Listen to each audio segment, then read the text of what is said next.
ભરૂચના જંબુસરમાં આંતરધર્મીય પ્રેમ લગ્ન અને કથિત બનાવટી મેરેજ સર્ટિફિકેટના મામલે પોલીસ તપાસમાં વધુ એક આરોપીની ધરપકડ કરવામાં આવી છે. અગાઉ કરજણના ફૈઝલ મજીદ દિવાનની ધરપકડ બાદ હવે પોલીસે ભરત વણકર નામના ઈસમને ઝડપી લીધો છે. ફરિયાદ મુજબ વડોદરામાં નોકરી કરતી 24 વર્ષીય ડૉક્ટર યુવતીને ફૈઝલ દિવાન ભગાડી ગયો હતો અને ત્યારબાદ લગ્ન થયાનું દર્શાવતું મેરેજ સર્ટિફિકેટ રજૂ કરવામાં આવ્યું હતું. પરિવાર દ્વારા આ સર્ટિફિકેટની ખરાઈ કરાવતા સરકારી રેકોર્ડમાં બંનેના નામે લગ્ન નોંધાયા ન હોવાનું સામે આવ્યું હોવાના આક્ષેપ કરવામાં આવ્યા હતા. પોલીસની પ્રાથમિક તપાસમાં કથિત ડુપ્લિકેટ મેરેજ સર્ટિફિકેટ તૈયાર કરવામાં મદદ કરવાના આરોપસર ભરત વણકરની ધરપકડ કરવામાં આવી છે.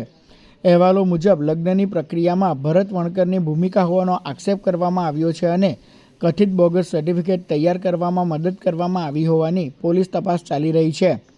જંબુસર પોલીસ સ્ટેશનમાં તારીખ 17/8/2026ના રોજ બોગસ લગ્ન પ્રમાણપત્ર બનાવેલું હતું, જે બાબતનો એક ગુનો દાખલ થયો હતો. જે ગુનામાં અગાઉ એક તહોમતદાર ફૈઝલ મજીદ દિવાન નાઓને આ ગુનાના કામે ધરપકડ કરવામાં આવેલી હતી અને જેમની તપાસ દરમિયાન બીજા એક તહોમતદાર ભરતભાઈ રજીભાઈ વણકર નાઓનું નામ ખુલવા પામેલું હતું.